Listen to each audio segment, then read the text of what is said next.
big news that has come through, and that is that the India-Pakistan game on the 15th of February is very much on. There's been so much off-the-field drama that we've seen a lot happening.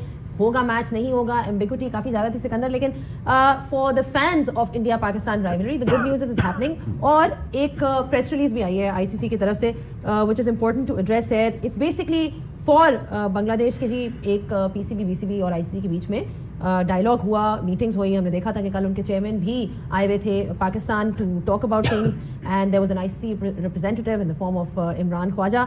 And now what's happened is that there is what the conclusion of all of this it is that there is no penalty और sanction for BCB because remember they pulled out of the T20 world cup. उसमें sanctions भी हो सकते हैं. और ये भी आया है कि they will be getting an ICC event hosting rights उनको मिलेंगे between 2028 and 2031. And again, I mean, the statement is around the fact that they support Bangladesh's capability as a host to be hosting games. And देखिए, पहली बात तो cricket के खेल के साथ पिछले 2-3 वीक से जो पॉलिटिक्स खेली गई उसकी कंक्लूजन क्या निकली. देखना पहले ये है कि वो जो तकलीफ पहुंचाएगी फैंस ऑफ द क्रिकेट पूरी दुनिया में जहाँ बैठे हुए हैं, चाहे वो बांग्लादेशी फैन था या वो क्रिकेट का इंग्लैंड को वो सपोर्ट करता है या पाकिस्तान को करता है, दुनिया में कहीं पे भी बैठा हुआ है, उसको तकलीफ पहुंची थी इस फैसले से. मेरा सवाल सिर्फ ये है कि गलत कौन था. कोई तो था, उसके मुतालिक नहीं बताया गया कि गलती किसकी थी.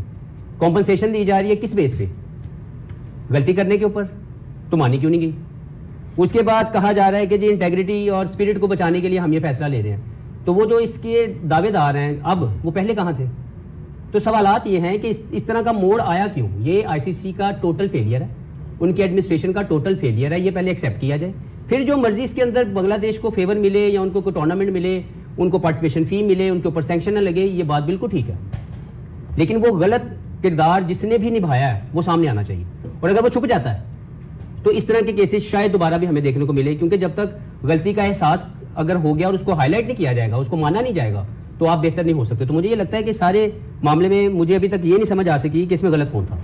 देखिए, उन्होंने ये कहा तो है ना कि हम रिग्रेट करते हैं कि उनको एक्सक्लूड. इसका मतलब आईसीसी गलत था, वो मान रहा है. ये उनका अपना स्टेटमेंट है कि we regret the exclusion of Bangladesh and we accept them and we accept the fact that they have an important role to play in world cricket, especially South Asia cricket. मेरे ख्याल में कि जो भी हो रहा है ये क्रिकेट के साथ बेहतर नहीं हुआ. रही बात पाकिस्तान इंडिया के मैच की, मैं हमेशा पाकिस्तान इंडिया के खेल की हमेशा फेवर में हूँ, क्योंकि ये वो मैच है, ये वो राइवलरी है जो पूरी दुनिया को इंस्पायर करती है. And we hope ये मैच हो, अल्लाह करे. ये सिर्फ ये मैच नहीं, I am not into this game only.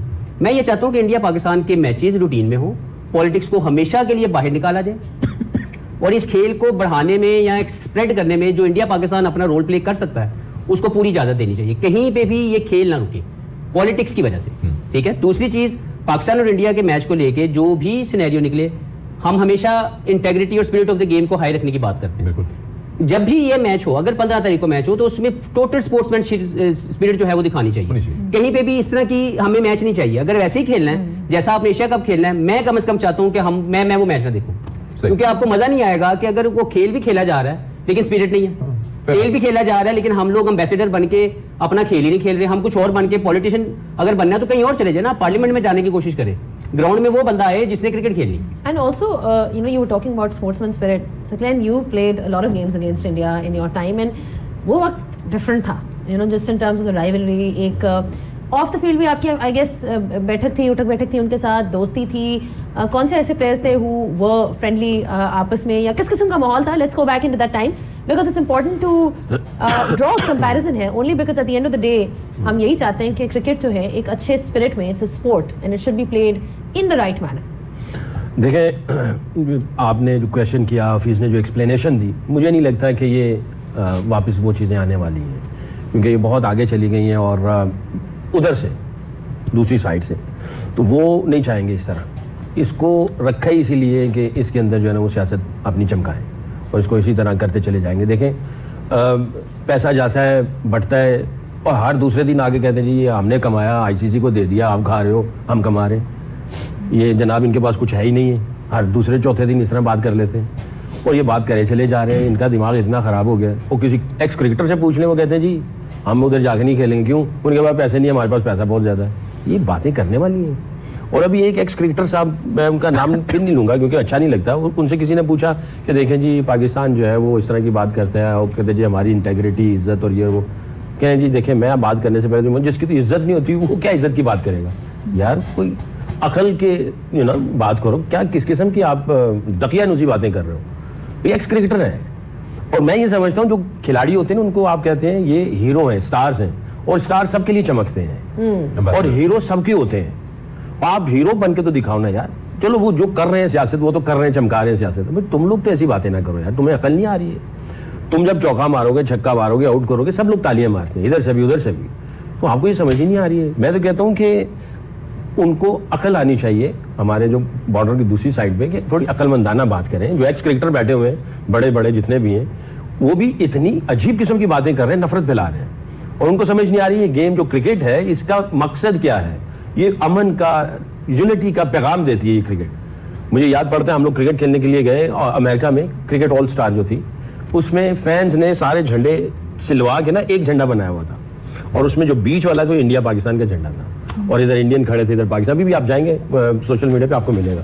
तो ये कर क्या रहे हैं ये लोग? और ये जो कहा आपने, जो रिग्रेट कहा, इन्होंने वैसे अपनी तरफ से माना है, मुझे ऐसा लगता है माना है कि इनसे गलती हो गई है, गलती हो गई है, सारी चीजें कर गए हैं, बट वो उस तरह खुल के करना नहीं चाहते। उन्होंने अपनी भी तो कुछ इज्जत लाज रखनी है ना, तो इस तरह दबे अल्फाज में ये कर गए। और आ कौन रहा है? यही आ रहे हैं ना, हमारे इधर भी आ रहे हैं, उधर भी आ रहे हैं, उनसे मुलाकातें करवा रहे हैं, सारा कुछ कर रहे हैं। गलती इन्हीं से ही हुई है, बट वो चाह रहे हैं कि भी बस पर्दा पड़ जाए और हमने जो गलती की। ये सारी चीज जो है वो रिवॉल्व कर रही है अराउंड एक वन मैच जो कि है पाकिस्तान और इंडिया के बीच में, क्योंकि अपने आप में एक इतना बड़ा थिएटर स्पेक्टिकल है। और जितने क्रिकेटर्स बात करते हैं, चाहे वो करंट हो या पहले खेले हुए हो, कि ऑफ द फील्ड एक अलग किस्म का माहौल होता है, ऑन द फील्ड आप टोटली फॉलो करते हैं अपने फ्लैग को, अपने बैच को, और आप खेलते हैं और जान लगाते हैं, और extra bit of blood flow कर रहा होता है आपका। और वही चीज देखने के लोग आते हैं, जो वाइब्रेंस है, जो करंट है उस मैच का। और ऐसे मैचेस, ऐसे इनकाउंटर्स ओवरऑल स्पोर्ट के लिए बहुत इंपॉर्टेंट है। बिल्कुल ठीक है। और उनका ऐसा रहना, उनकी इंपॉर्टेंस इतनी होना, वही इस स्पोर्ट को जो है राइट ऑन टॉप रखेगी। Also, Sikandar, between to what you said, that there has to be mutual respect between the athletes as well. You know, आप चाहे वो इंडिया के प्लेयर्स हैं सना, चाहे वो पाकिस्तान के प्लेयर्स हैं, you are playing for your country. So एक बहुत बड़ी चीज होती है when you are wearing that flag and playing for your country, तो वो एक म्यूचुअल रिस्पेक्ट होना, that you know they are playing for their country, वो होना जरूरी है। क्योंकि मैं ये बात अक्सर की है कि हम लोगों को जो मौका मिलता है ना, मैं सिकलैन भाई की बात को लेके आगे चलूंगी, कि हमें एज एथलीट्स जो मौका मिलता है ना, जाके दूसरे मुल्क में जाके उनके रहन सहन को देखना, उनके लोगों से मिलना, ये आम बंदे को मौका नहीं मिलता। तो अगर हम भी नफरत ही फैलाएंगे तो क्या फायदा? हमने जो इतने साल जाके डिफरेंट कल्चर्स को देखा, उनमें जाके रहे, उन लोगों के साथ उन्होंने हमारा ख्याल रखा, हमने उनका ख्याल रखा, तो उस सारे जो अच्छे टाइम का अगर हम आज किसी और की बात मान के और इस तरह की हरकतें कर दें, तो फिर कोई फायदा नहीं हुआ हमारी जिंदगियां स्पोर्ट्स में गुजारने का। तो हमें जब इतना बड़ा मौका ऊपर वाले ने दिया है कि आप जाएं, खुद आके अपनी मर्जी से देखें वो लोग कैसे हैं, तो एटलीस्ट हमें वो बातें याद रखनी चाहिए। तो मेरा तो यही पैगाम है कि अगर एज एथलीट्स हम पीस नहीं फैला सकते, हम लोग प्यार मोहब्बत की बात नहीं कर सकते, तो फिर हमने अपना वक्त ज़ाया किया क्रिकेट फील्ड के ऊपर और क्रिकेट फील्ड से बाहर भी। क्योंकि जैसे हफीज़ भाई ने भी बात की, पॉलिटिक्स करना जिनका काम है आप उनको करने दें, आपका काम है सिर्फ और सिर्फ जोड़ना लोगों को आपस में, और वो बात करना जिससे लोगों के दिल और जो जुड़े। सकलैन भाई की बात है ना, वो इतनी बड़ी बात है कि जो हीरो होता है वो सबका है, जो स्टार होता है वो रोशनी सबको देता है। जब आप स्कोर करते हैं तो तालियां पाकिस्तानी फैन भी मारता है, इंग्लैंड वाला भी मारता है, क्योंकि वो क्रिकेट का फैन है। तो इस खेल के साथ मुंसलिक रहने के लिए आप किसी एजेंडा पे बात ना करो, क्योंकि ये हमारा रोल नहीं है। हमारा रोल सिर्फ एंटरटेनर के तौर पर इस खेल के अंदर खूबसूरती पैदा करना, एज ए एम्बेसडर अपनी वैल्यू ऐड करना, दैट्स इट। अगर हम लेके आ रहे हैं तो we don't need that. David Shepherd umpire जो है वो मेरी उसकी दोस्ती 95 में हुई। एक वो दूसरी स्टोरी वो नहीं बताऊंगा। उसकी वफात से तकरीबन 10-20 दिन पहले मैं एक क्लब है लैशिंग्स, वहाँ से खेला था, और वो रहता था आइल ऑफ वाइट, वहाँ पे हमारा मैच था। तो मेरी और उसकी गपशप बहुत ज़्यादा थी। मेरी लैंग्वेज भी थोड़ी सी कॉन्फिडेंस वो मुझे देता था कि तुम बोला करो। मैं जब गया तो मेरी लैंग्वेज इंग्लिश बहुत पुअर थी, तो जब भी काउंटी के मैचेस होते थे मैं उसके कमरे में जाके बैठ जाता था। Long story cut in short, मुझे उसने कहा कि सैकी, हम लोग इतने खुशकिस्मत हैं कि हमारे दोस्त पूरी दुनिया में हैं। मुझे Christmas card, new year card पूरी दुनिया से आते हैं। कहते हैं लोग होटल बुक करवाते हैं, मुझे कहीं पे भी जाना होता है मैं होटल बुक नहीं करवाता, मेरे दोस्त हैं वो मुझे एयरपोर्ट पे लेने के लिए आते हैं, और हम लोग इकट्ठे बैठ के खाना खाते हैं। मुझे कितने कल्चर्स का पता चल गया, कितने लोगों के रहन सहन का पता चल गया। मेरी दोस्ती पूरी दुनिया में है। कितने यही हमारा काम भी है। हम जहाँ जा रहे हैं, जहाँ से जिस फील्ड के अंदर है, हम लोग बहुत लकी है। मगर क्रिकेटर से कम से कम ऐसी बात है, चलो सियासी लोग कर रहे हैं, मुझे यकीन करें कि वो जो एक्स क्रिकेटर इंडिया के, बड़ा उनकी इज्जत में करता था, 2-4 ने ऐसी अजीब सी बातें की कि जिनकी इज्जत नहीं है वो क्या इज्जत की बात करेंगे यार, बहुत गलत बात तो की है। इसको सम अप इस तरह से कर लेते हैं कि यहाँ पे जितने लोग बैठे हुए हैं और आई एम श्योर जितने लोग वॉच कर रहे हैं सब चाहते हैं कि ऐसे मैचेस जो कि इंडिया पाकिस्तान टाइप गेम्स हैं जिनकी हाई इंटेंसिटी मैचेस होती हैं जरूर हो, स्पोर्ट के लिए अच्छा है, प्रोवाइडेड कि ऑनेस्टी, फेयरनेस, इंटेग्रिटी को कहीं ठेस ना पहुंचे, इंडिया पाकिस्तान का मैच हो, मिस मैच ना हो। देखते रहिए। Talking about all the matches that happened today and as well as a developing story on from the ICC जो हमने अभी डिस्कस भी की है कि किस तरह से बांग्लादेश क्रिकेट बोर्ड को कोई सैंक्शंस नहीं होंगे and they will also get hosting rights in the near future. So that's what we have for you for now. 48 hours में पता चल जाएगा पाकिस्तान इंडिया के मैच पे। लग तो यही रहा है कि डायरेक्शन तो यही लग रहा है कि इंडिया पाकिस्तान का मैच होगा, बट ऑफिशियल कॉन्फर्मेशन का हमें वेट जरूर करना चाहिए। बट कल let's not forget that tomorrow we have another game before the India Pakistan game. Pakistan plays USA tomorrow और सिकंदर यूएसए के मैच की जो यादें हैं वो अभी तक ताज़ा हैं। तो कहने का तो यही मकसद है कि पाकिस्तान को हफीज ये मैच लाइटली तो बिल्कुल भी नहीं लेना चाहिए। एक दफ़ा हम ये बात हम यूएसए को कह सकते हैं। बिल्कुल वही ना, लाइटली नहीं लेना चाहिए। यही तो ये यूएसए वाले सोचते होंगे कि यार हमें पाकिस्तान को लाइटली नहीं लेना। हाँ नहीं, यूएसए वालों ने लास्ट मैच हमें हराया भी दिया है कि we are feeling very confident that we can beat Pakistan once again. नहीं देखिए, जब आप लास्ट आउटिंग देखें, एक तो वो जीते हुए हैं पाकिस्तान से, लास्ट आईसीसी इवेंट जो खेला वो जीते हैं, हमें ये मानना पड़ेगा। वो एक मरतबा नहीं 2 मरतबा जीते थे। If we all just go back और सोचें कि पहले तो वो मैच टाई किया गया और फिर सुपर ओवर भी हम हारे, तो एक दिन में 2 मैच हम यूएसए से हारे थे उस दिन। अभी अगर देखा जाए तो मुझे लगता है कि यूएसए के पास एक कॉन्फिडेंस है, प्लस जो पाकिस्तान की टिमिड परफॉर्मेंस थी पिछले मैच में जो नीदरलैंड के खिलाफ, वो जीत तो गए लेकिन it was not the performance of Pakistan team जो हम एक्सपेक्ट करते हैं या पूरी दुनिया के फैन एक्सपेक्ट करते हैं। उसको देख के इनके मोरल और ज़्यादा हाई हुए होंगे कि यार अभी भी इनका कॉन्फिडेंस शेक है, अभी भी ये वो टीम नहीं है जो हम जानते हैं या जिनको हमने देखा होगा, तो उनका कॉन्फिडेंस हाई होगा। On the other hand Pakistan को सिर्फ सॉर्ट आउट ये करना है कि वो ब्रांड ऑफ क्रिकेट कौन सी खेलना चाहते हैं, क्योंकि वो ब्रांड ऑफ क्रिकेट हर मरतबा बात तो की जाती है लेकिन उसको करते वक्त हमारे कोई 2 बंदे करते हैं, बाकी लोग साथ नहीं देते। तो ब्रांड ऑफ क्रिकेट को डिफाइन करना बहुत जल्दी, क्योंकि समटाइम आपको बहुत ऑनेस्ट मीटिंग्स करनी पड़ती हैं। एंड आई लाइक मैं अपने एक कैरियर की एक जो अचीवमेंट है जिसमें हमने चैंपियंस ट्रॉफी जीती, उसमें हम पहला मैच जब इंडिया से हारे तो हमने एक ऑनेस्ट मीटिंग की आपस में और एक दूसरे को आईना दिखाया कि यार ये वाली वजह है जिसकी वजह से हम लोग मैच नहीं जीत सके। किसी को बुरा लगे लेकिन ये टीम के लिए है, क्योंकि हम एज ए टीम जीतने आए हैं, हम एज ए टीम हार के जाएंगे अगर हारे तो, कोई इंडिविजुअल नहीं हारेगा। तो मुझे लगता है कि इस वक्त पाकिस्तान को एक ऑनेस्ट रिव्यू करने की जरूरत थी, जो मुझे आई एम श्योर कि होना चाहिए। नंबर 2, कल से जो भी ब्रांड ऑफ क्रिकेट खेलनी है, हार भी जाओ, उस ब्रांड ऑफ क्रिकेट को सब फॉलो करो, उसको उसकी स्ट्रीक को तोड़ा ना जाए। तो अब देखते हैं कि कल क्या प्लेइंग 11 खेलती है, क्योंकि बहुत सी स्पेकुलेशंस हैं बाबर को लेके, बहुत बड़े बड़े नाम उसके नंबर 3 पे खेलने के ऊपर या उसके बर्डन होने की आगाही दे रहे हैं लोगों तक ये बातें पहुंचा रहे हैं कि शायद वो बर्डन बन चुका है, जो कि मुझे लगता है एब्सोल्युटली नॉट, क्योंकि वो जिस तरीके से क्रिकेट खेलता है, मैं अभी भी उसका फैन हूं, मुझे लगता है कि वो एक ऐसा शानदार प्लेयर है जो कम बैक कर सकता है। वो तकलीफ में है, नंबर 3 पे मैं खुद समझता हूं कि उसको 3 पे खेलना चाहिए। अब ये फैसला करना है मैनेजमेंट ने, 4 के लिए उसकी गेम सॉर्टेड नहीं है। एक काम करते हैं, आप चारों को स्क्वाड दिखाते हैं हाँ। पाकिस्तान का, उसमें से क्या हो सकता है और क्या नहीं हो सकता। आपने जिक्र किया नंबर 4 और 5 को रिविजिट करें, सोचें इसके बारे में। और ओवर को भी कहूंगा जब उनकी बारी आएगी कि पाकिस्तान कौन से सीमर्स को, कितने सीमर्स को खिलाया। आज के मैच के रिजल्ट को भी देख के, जहाँ सारी विकेट्स फास्ट बॉलर्स नहीं, हम बात कर रहे हैं कि पाकिस्तान आई थिंक जो ओपनर्स हैं उनके साथ तो प्रीटी मच सेट नजर आ रहा है, जिसमें साइम है और फरहान है। उसके बाद नंबर 3 पे अच्छी परफॉर्मेंस देते आ रहे हैं कैप्टन सलमान। फिर अब 4 पे बाबर हैं। क्या फखर जमान की जगह बनती है सकलैन साहब इस 11 में? कल के डे नाइट मैच है, अगर वो आप चाहेंगे कि आए 11 में तो किसको आप फिर सेक्रीफाइस करेंगे? देखें, एक मैच के बाद चेंज कर देना तो इसका मतलब ये है कि हेड कोच और सपोर्ट स्टाफ वो कोई तैयारी करके नहीं आए। ठीक है। जब आपका ये टूर्नामेंट है, इसमें कोई 50 मैच नहीं खेलने आपने 10-11 मैच है टोटल, मेरा ख्याल है फाइनल तक जाएंगे तो कितने हो जाएंगे? मैक्सिमम आई थिंक इतने ही होंगे। 2031 तक भी जो खेले ना ताकि 11 बढ़ेंगे। हाँ, मैं वही कितने हैं जिस तरह से खेल रहे हैं फिलहाल तो 4। मैं कहता हूँ अगर पाकिस्तान फाइनल तक जाता है तो कितने मैचेस होंगे? आप देखें, जब आप टूर्नामेंट शुरू होता है ना तो उससे पहले ही अगर आप वेल प्रिपेयर्ड है ना तो आपकी 11 सॉर्टेड होती है कि ये 11 हैं, उनके रोल डिफाइन हो चुके होते हैं और आपने ये जो 11 आपने खिलाने होते हैं वो आप तकरीबन 5-6 महीने पहले से आपको पता चल जाता है कि 6 महीने के बाद ये 11 प्लेयर खेलेंगे।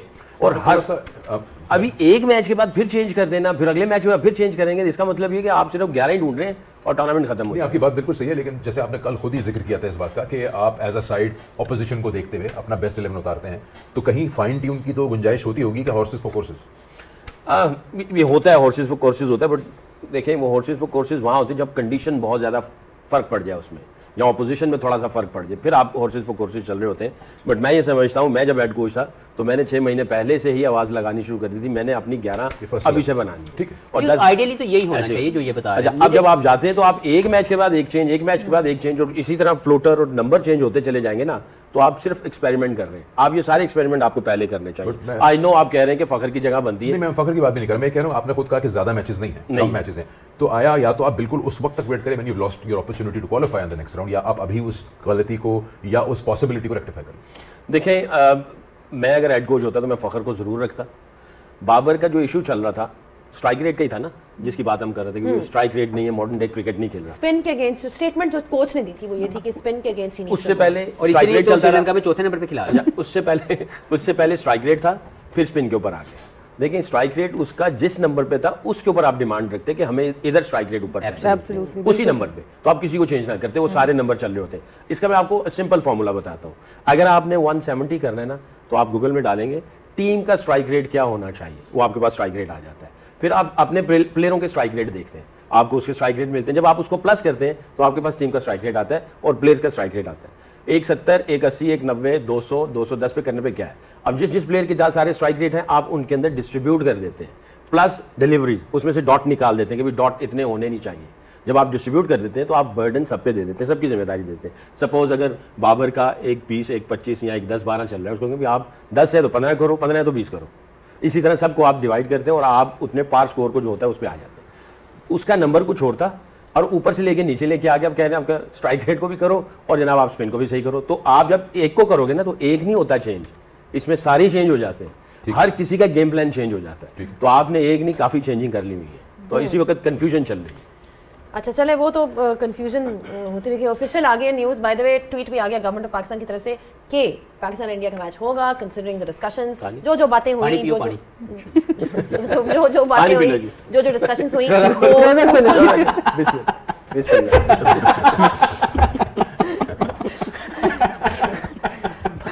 चले आप पानी पी ले, आप डेफिनेटली पानी पी ले, क्योंकि न्यूज़ की कॉन्फर्मेशन आ गई है कि पाकिस्तान इंडिया का मैच जो है वो जा रहा है, जो कि अच्छी बात है in the sense for cricket lovers. Congratulations to the fans, the fans of cricket. जिन्होंने टिकट खरीदे थे उनके लिए Cricket खास तौर lovers, पे। for the fans of cricket, it's great news कि ये मैच हो रहा है। It's a great rivalry, of course it should continue as well. एक जो चीज़ हम बार-बार बात करते हैं, you know, Sana, it's about कि जी पाकिस्तान की dot ball percentage, the fact that they don't rotate the strike, and also their boundary percentage. ये दो चीज़ें हैं, दो एस्पेक्ट्स हैं जिनको पाकिस्तान हमेशा पीछे comparison to the other team. Dot ball percentage आपकी हाई है, बाउंड्री परसेंटेज आपकी कम है, और ये हम कहीं ना कहीं कोशिश करें कि गैप किसी तरह क्लोज हो। और हम Sahibzada Farhan has been scoring runs at the top, but उनका भी एक जो इशू नजर आता है वो है प्ले खुलता है, अगर वहां पर भी उनकी स्ट्राइक रोटेशन नहीं होती, प्रॉब्लम वहां पर ज्यादा उनको एड्रेस करना चाहिए। हम लोगों का प्रॉब्लम यही है, जैसे सकलैन भाई ने बात की, हफीज भाई ने बात की, आपका नंबर 1 जो प्लेयर था पिछले 2 ICC टूर्नामेंट्स में आपने उसको उसकी जगह पे नहीं खिलाया। चैंपियंस ट्रॉफी में बाबर आजम को आपने ओपन करा दिया, T20 में आपने उसको नंबर 4 पे कर दिया, फिर इसी तरह बाकी प्लेयर्स को भी हम हर वक्त रोटेट करते रहते हैं। तो जब इतनी ज़्यादा आप प्लेयर के दिमाग में डाउट ले आओगे, पहले ही प्लेयर 20 चीज़ों से लड़ रहा होता है, इंटरनल डायलॉग चल रहा होता है, प्रेशर होता है, अपनी फॉर्म होती है, टीम में जगह होती है, ऑपोजिशन होता है, उसके ऊपर आप ये एक्स्ट्रा प्रेशर भी डाल देते हैं। तो एक तो वो चीज़ है, और दूसरा फिर यही है कि फिर हम एक्सट्रीम पे चले जाते हैं। पहले हम बाबर रिजवान को ऊपर से हटाते ही नहीं थे, दोनों इकट्ठी खेली जा रहे हैं, पिट गए हम इधर कि भाई इसमें एक बंदा फ़खर को ले आओ या किसी को बीच में ले आओ, थोड़ा सा इनको गैप दे दो। उसमें हमने बहुत ज़्यादा देर कर दी। फिर हमने एक जैसे सारे बाउंड्री हिटर्स इकट्ठे कर दिए जिनसे सिंगल इतने आसानी से स्मूथली नहीं होता था। तो अब हम उसको कहीं बैलेंस करने के चक्कर में बाबर को हमने 4 पे कर दिया। टू बी ऑनेस्ट, मेरे नज़दीक हम जिस तरह भी इस बात को कर लें, लेकिन जो डायरेक्ट बात है 3 नंबर से नीचे बाबर की जगह T20 में आप उनके साथ ज्यादा कर रहे हैं और टीम के साथ भी ज्यादा कर रहे हैं। देखिए इस वक्त मैं आपको पूछता हूँ, आप क्रिकेट फैन है, क्रिकेट देखती हैं, सबसे अच्छा स्पिन को कौन खेलता है पाकिस्तान की इस टीम में? नहीं वो तो छोड़ो, वो तो पॉलिटिकल स्टेटमेंट से बदल जाएगी। करंट लेवल में सलमान है ना, तो सलमान 4 पे आए। बाबर का खूब सबसे शानदार कैरियर का जो कामयाबी का सिलसिला है वो किस नंबर पे है? ओपन या फिर 3? ये नंबर 3 पे अगर वो T20 पे खेलता है, उसके पास टाइमिंग जोन इतना शानदार है, उसके पास टेक्निकल शॉट, ऑर्थोडॉक्स शॉटेज उसके पास मौजूद है, उसको कोई जरूरत नहीं है कुछ और करने की। आप उसके बॉटम हैंड से छक्के ना लगवाएं, उसके टॉप हैंड से चौके लगवाएं। तो सिंपल सी चीज है कि उसको 3 पे लाया जाए। अगर उसने T20 में खेलना, बिल्कुल मैं सना के साथ मुत्तफिक हूँ, अगर बाबर की टीम में जगह बनती है तो 3 पे, नहीं तो नहीं, नहीं तो फखर को लेके आओ। ठीक, ये क्लैरिटी मुझे मैं वेरी क्लियर हूं। हमें तो क्लैरिटी है वहाँ नाफे पर और लेकिन उस्मान साडा क्या फायदा है? कोई ना। नाफे या उस्मान लकी कमेटी तान दस्या तुसी ऐसे दो पर्चियां सुटो जिदी एनर्जी निकले उन खड़ा दो क्योंकि रेडियो दो भी नहीं गए। चलें 1 से 6 तक डिस्कस किया। उमर मैं आपसे वही सवाल करूंगा जो पिछले मैच में आपने कहा था। आपने कहा था अगर मैं होता तो मैं शायद सलमान की जगह नसीम को लेके आता 11 में। पहला मैच हमने देख लिया, आपके पास नसीम, शाहीन, सलमान है, फिर ऑफ कोर्स फहीम को तो आप रखेंगे with as all rounder option. आप यही 3 फास्ट बॉलर्स के साथ जाएंगे या would you like to see a change? I think जिस तरह सेकी भाई ने कहा कि आप एकदम से चेंजेस नहीं कर सकते, जो पैनिक बटन है वो आप दबा नहीं सकते। वर्ल्ड कप स्टार्ट होगा, अब ये कोई बायलेटरल सीरीज़ नहीं है कि आप एक्सपेरिमेंट करते हो कि रोटेशन पॉलिसी से आप प्लेयर खिलाते हो। आई थिंक आप यहाँ पे देखते हो कि कौन अच्छे फॉर्म में है, किसकी फॉर्म अच्छी है, रिदम किसका अच्छा है। तो आई थिंक लास्ट मैच में हमने कहा था कि सलमान मिर्ज़ा को की बजाय आप शाहीन शाह और नसीम शाह को खिलाते, लेकिन अगर वो एक लड़का अच्छे फॉर्म में परफॉर्म कर रहा है, तीनों फेज़ में अच्छी बॉल कर रहा है, वो आपको नए बॉल से भी आउट करके दे रहा है, बाद में भी बॉल कर रहा है, तो इट्स मीन्स कि वो रिदम उसका अच्छा है, फॉर्म उसकी अच्छी है। तो मुझे शाहीन शाह की फॉर्म इतनी अच्छी नहीं लगी, वो थोड़ा स्ट्रगल कर रहा है। तो इस बैटर के आप उसको नसीम शाह को आप खिलाए। लास्ट मैच में भी हम कह रहे शाहीन की थे जगह पे शाहीन की जगह पे नसीम शाह को, क्योंकि वो अच्छे फॉर्म में, अभी रिसेंटली उसका बड़ा अच्छा वो ILT वहाँ पे अच्छे परफॉर्म किया था, तीनों फेज में अच्छे बॉल कर रहे थे, पेस उसका अच्छा है। तो आई थिंक मेरे ख्याल से ज़्यादा चेंजेस नहीं कर सकते अगर यही 3 पेसर फ़हीम, अशरफ, सलमान मिर्ज़ा और उसके साथ आप एड ऑन करो शाहीन नसीम शाह को, तो मेरे ख्याल से ये आपके अच्छे बॉलिंग अटैक बन सकता और है। इसमें ये भी है कि आपके पास ज़्यादा टाइम नहीं है, आपने जो भी फैसले करने हैं, क्योंकि फॉर्मेट ही ऐसा है, आप एक आध मैच हार गए तो you are immediately on the back foot as well. So that is very important, but will come to that because break का जो है वो एक वक्त हो गया जी। आप एंड आल्सो जस्ट टू से कि अगर आपने इंडिया के मैच से पहले किसी को ट्राई करना कर ले वरना डायरेक्ट उस मैच में that is also true, but हम एक्सपेरिमेंट्स करते हैं, बिग मैच में भी एक्सपेरिमेंट करते हैं, ड्यूरिंग द भी एक्सपेरिमेंट नहीं, करते हैं। मैं लकी कमेटी के खिलाफ हूँ, नहीं ਅਸੀਂ ਹੁਣ ਤੋਤਾ ਬਿਠਾਵਾਂਗੇ ਫਾਲ ਵਾਲਾ ਇਹ ਚੇਂਜ ਤੇ ਕਰ ਲਈਏ। लेकिन नंबर 5 खेडेगा या तोते के थ्रू या कमेटी के थ्रू, मुझे नहीं समझ आनी थानू कि मैं किनु खिलावां। ब्रेक लेते हैं।